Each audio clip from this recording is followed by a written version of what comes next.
எல்லாரும் குரூப் 1 எக்ஸாமை நல்லா எழுதிருப்பீங்கன்னு நினைக்கிறேன். எக்ஸாம் சரியாக பண்ணலான்னு ஒன்றும் பிரச்சனை இல்லை. செப்டம்பரில் வர குரூப் 2 பார்த்துக்கலாம். சரி வாங்க குரூப் 1ல் கேட்ட ஒரு கொஷினை பார்க்கலாம். வருஷத்துக்கு 5% தனி வட்டி விகிதத்தில் 2 ஆண்டுகள் 6 மாதத்திற்கு அசல் 6400க்கு பெறப்பட்ட மொத்த தொகை எவ்வளோன்னு கேட்குறாங்க. பிரின்சிபல் எவ்வளோ 6400, time 2.5 years, rate of interest பார்த்தீங்கன்னா 5%. அப்படியே ஃபார்முலாவில் சப்மிட் பண்ண போகிறோம். 6400 5 × 2.5 டிவைடட் பை 100 சால்வ் பண்ணோம் அப்படின்னா நம்மளுக்கு இன்ட்ரெஸ்ட் பார்த்தீங்கன்னா 800 கிடைக்கும். வர இன்ட்ரெஸ்ட்டை நம்ம பிரின்சிபலோட ஆட் பண்ணோம் அப்படின்னா நம்மளுக்கு மொத்த தொகை கிடைச்சிடும்.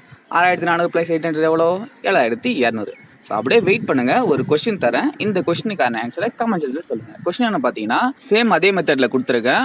வருஷத்துக்கு இங்கே 6% தனி வட்டி விதத்தில் 3 ஆண்டுகள் 6 மாதத்திற்கு ரூபாய் 4400 நாள் பெறப்படும் மொத்த தொகை எவ்வளோன்னு கேட்குறாங்க. ஸோ அப்படியே ஃபார்முலாவில் சப்ஜெக்ட் பண்ணுங்க. உங்களுடைய ஆன்சர்ஸை கமெண்ட் செக்ஷனில் சொல்லுங்க. டிஎன்பிஎஸ்சி ப்ரிப்பேர் பண்ணுறவங்க ஃப்ரெண்ட்ஸுக்கு இந்த வீடியோவை ஷேர் பண்ணுங்க. Thank you friends.